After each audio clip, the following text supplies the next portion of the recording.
Let's begin our online panel titled Scale Up E-Mobility. We have 3 members of national e-mobility associations here with us.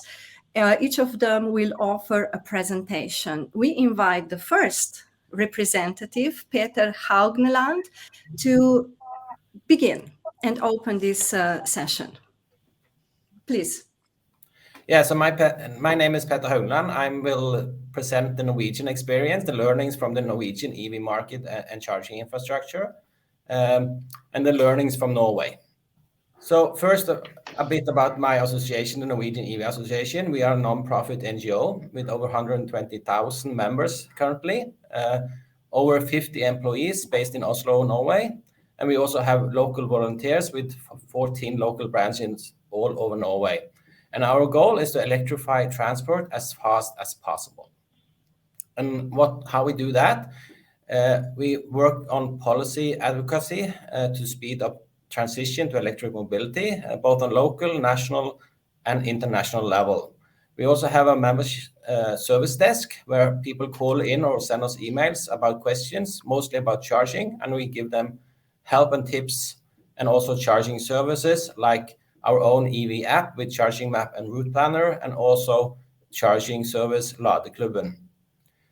We also test new vehicles, new EVs coming to Norway, to the Norwegian market, mostly from China currently. And we test them in harsh weather conditions like far north in Norway with very cold climate. We also do a yearly survey, the Norwegian EV driver survey. I will come back to some results from there to get the learnings directly from the EV owners in Norway.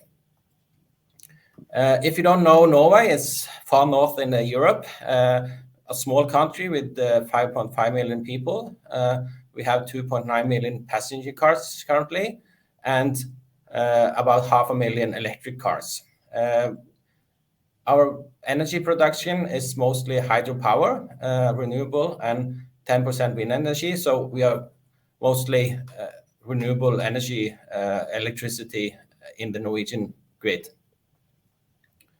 But we do have some emissions from road transport, 17%, and also industry, oil and gas, agriculture, and so on. So we have a lot of emissions that we have to cut quickly.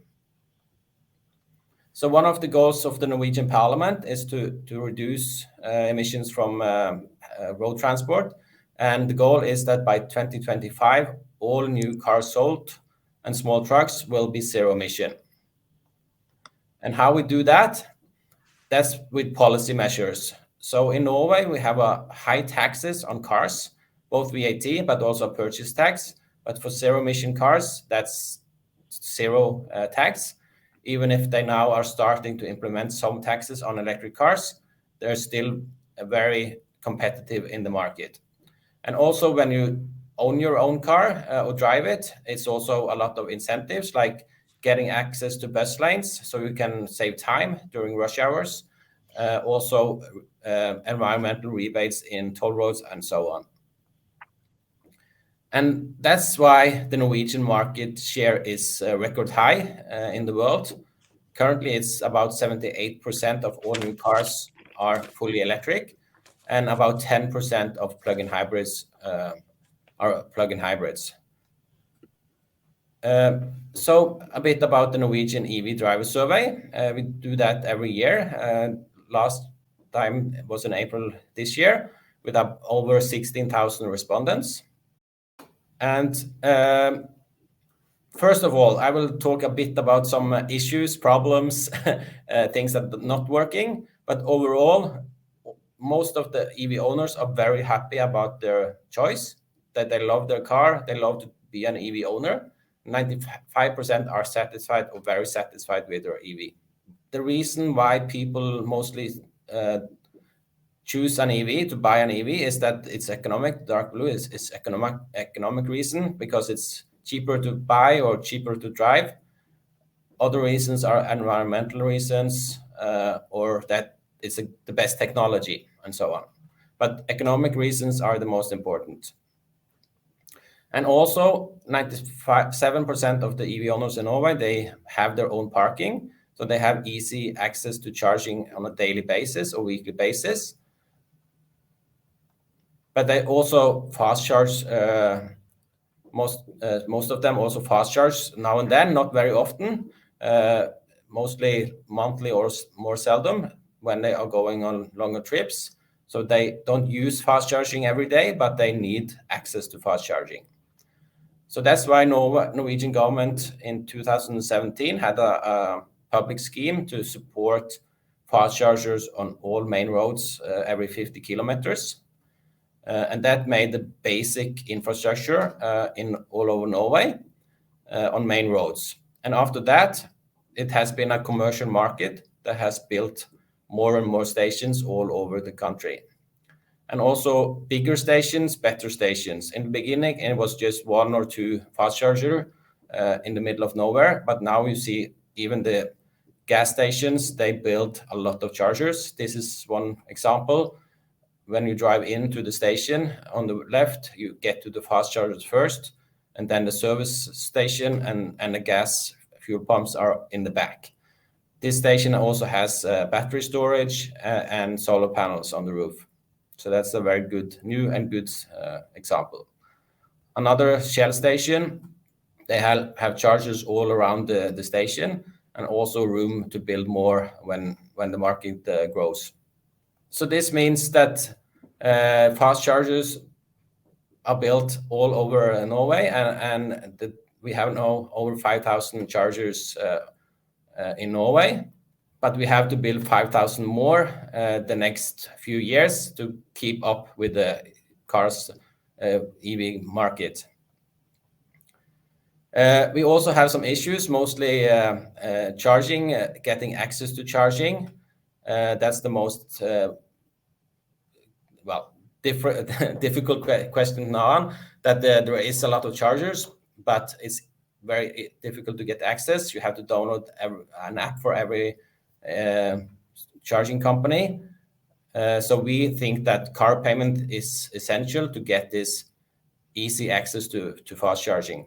I think I will conclude there and we prepared within the association 3 questions for each of you, and Peter, for you.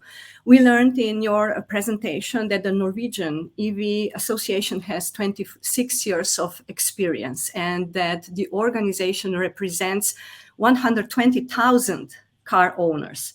We are curious, what milestones led your association members to become significant contributors to the EV policy, industry, and charging infrastructure? So 3 questions in one.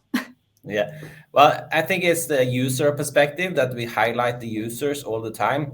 You know, the industry, they have some opinions on how to do this, but I think it's really, really important to have also the consumer voice in the adaptation to or going all electric, because without the customers, you don't have a market. And we have this EV owner survey. We always stress the user perspective, and we have a lot of members behind us, backing us, supporting us, and they are also the best ambassadors for new EV owners. They can convince people to try a new technology. They can say they are happy about their choice. So it's more easy for new EV owners to actually go the full step towards a new technology. So having the user perspective is essential for us, and also why we are so successful in Norway, I think. Thank you very much. I would like to continue in this line. Is there something you would invite Slovene colleagues to implement in their strategy, towards the professionalization of their association? At the moment, they have no employees. They're really at the first steps. Yeah, I think it's to provide potential members with value for the money, also to help them, especially with charging. This is new for most people. So to give them good advice, information, and also some maybe value for the money is essential. So you can grow to fund the association with membership fee like we do. Also to have maybe some projects working with governments, both local and national, to enhance the charging infrastructure and push for better solutions for charging. That's my advice. Thank you very much.